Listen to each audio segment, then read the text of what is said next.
दोस्तों, रब राखा के आने वाले एपिसोड में आप देखेंगे कि रणवीर अद्रिजा को दिलासा दिलाता है कि अद्रिजा तुम कोई चिंता मत करो, जो भी है मैं हम सब अच्छे से कर देंगे। मैं तुमको अच्छे से अच्छे डॉक्टर के पास दिखाऊंगा। अब तुम मेरी रिस्पॉन्सिबिलिटी, मैं तुम्हें अच्छा करके ही छोड़ूंगा। वहीं दूसरी तरफ बाजवा परिवार में दादी जी बोलती हैं सबको कि तुम लोग मानो या ना मानो, लेकिन इस लड़की मेघला के कदम हमारे घर के लिए बहुत ही ज़्यादा अशुभ है। जब से ये घर में आई है तब से कुछ न कुछ अशुभ हो रहा है। पहले वर का ऐसा हालत हो गया, उसने सुसाइड करने की कोशिश की और अब उसकी खुद की बहन की एक्सीडेंट हो गई है। तभी मेघला बोलती है कि आप लोग मुझे क्यों इस बात का दोषी बना रहे हैं, इसमें मेरी क्या गलती है। तभी ताई जी बोलती हैं कि मेघला, आज तक मैंने तुम्हें कुछ भी गलत नहीं कहा, लेकिन इस बात को तो मैं भी कहूँगी कि हाँ, अगर तुमने ज़बरदस्ती की होती, तुमने रणवीर से कहा होता तो रणवीर अद्रिजा को अपने साथ में ज़रूर लेके आया। तुमने अद्रिजा को ऐसे कैसे उसकी हालत में छोड़ दिया।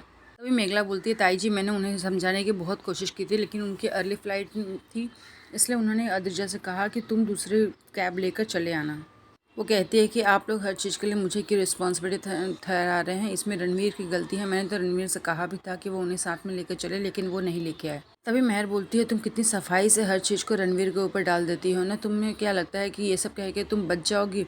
इसमें तुम्हारी कोई जिम्मेदारी नहीं है। रणवीर तुम्हारा पति है, अगर तुमने उससे ज़बरदस्ती की होती तो वो उसे लेकर ज़रूर आता।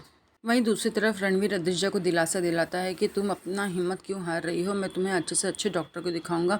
तुम इतनी टैलेंटेड हो, तुम्हारे पास इतनी अच्छी अच्छी डिग्री है, तुम्हारी हद सिर्फ हमारे होटल तक सीमित नहीं है, तुम्हें तो अभी आगे बहुत कुछ करना है। तभी अद्रिजा बोलती है, मुझे तो ऐसा लगता है मेरी लाइफ ही ख़त्म हो गई है। आप, मुझे पता है आप ये सब क्यों कह रही हैं। आपको लगता है कि ये एक्सीडेंट आपकी वजह से हुआ है, इसलिए आप ऐसा कह रहे हैं ना, इसलिए आप मेरा ध्यान रख रहे हैं। तो रणवीर कहता है, क्या तुम मुझे इतना खुदगर्ज समझती हो, तुम मुझे इतना ही गिरा हुआ समझती हो कि मैं ये सब के लिए तुम्हारे साथ में ऐसा कर रहा हूँ। अगर तुम्हारी जगह दूसरा भी कोई इंसान होता तो मैं ऐसा ही करता। तभी ताई जी कहती हैं कि मेघला देखो, तुमने आज तक इतनी सारी गलतियाँ की हैं, लेकिन हमने कभी कुछ नहीं कहा, लेकिन अभी तुम्हें घर की जिम्मेदारी को उठाना पड़ेगा, तुम्हें ज़िम्मेदार बनना पड़ेगा। तुम्हें क्या लगता है अगर इन्हीं गलतियों को तुमने कंटिन्यू किया और कल रणवीर ने तुम्हें इन्हीं गलतियों की वजह से छोड़ दिया, तब तुम क्या करोगी?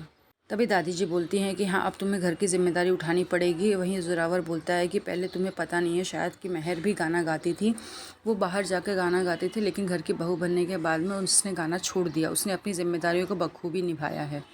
वहीं लोग कहते हैं कि मेघला, अब तुम्हें भी अपना गाना छोड़कर तुम्हें अपनी घर गृहस्थी पर ध्यान देना चाहिए, तुम्हें अपनी जिम्मेदारियों को उठाना चाहिए। तभी मेघला कहती है कि आप लोग कहना चाहते हैं कि मैं अपनी संगीत को छोड़ दूं। मैं रणवीर से बात करूंगी इसके बारे में, अगर रणवीर कहता है तो मैं संगीत जरूर छोड़ दूंगी। तो मेहर कहती है, तुम हर बात में रणवीर को क्यों बीच में लेके आ जाती हो? तुम्हें क्या लगता है कि तुम्हारी हमारे प्रति कोई जिम्मेदारी नहीं है? शादी सिर्फ तुम्हारी रणवीर के साथ में नहीं हुई है, तुम्हें हमें हमारा भी ख्याल रखना है। मेघला बोलती है कि संगीत मुझे बहुत प्यारा है और मैं उसके बिना नहीं रह सकती। अगर आप लोग चाहते हैं कि मैं घर के बाहर जाकर संगीत ना सीखूं तो गुरु जी के यहाँ तो जाकर सीख सकती हूँ। गुरु जी तो इस घर के दामाद हैं।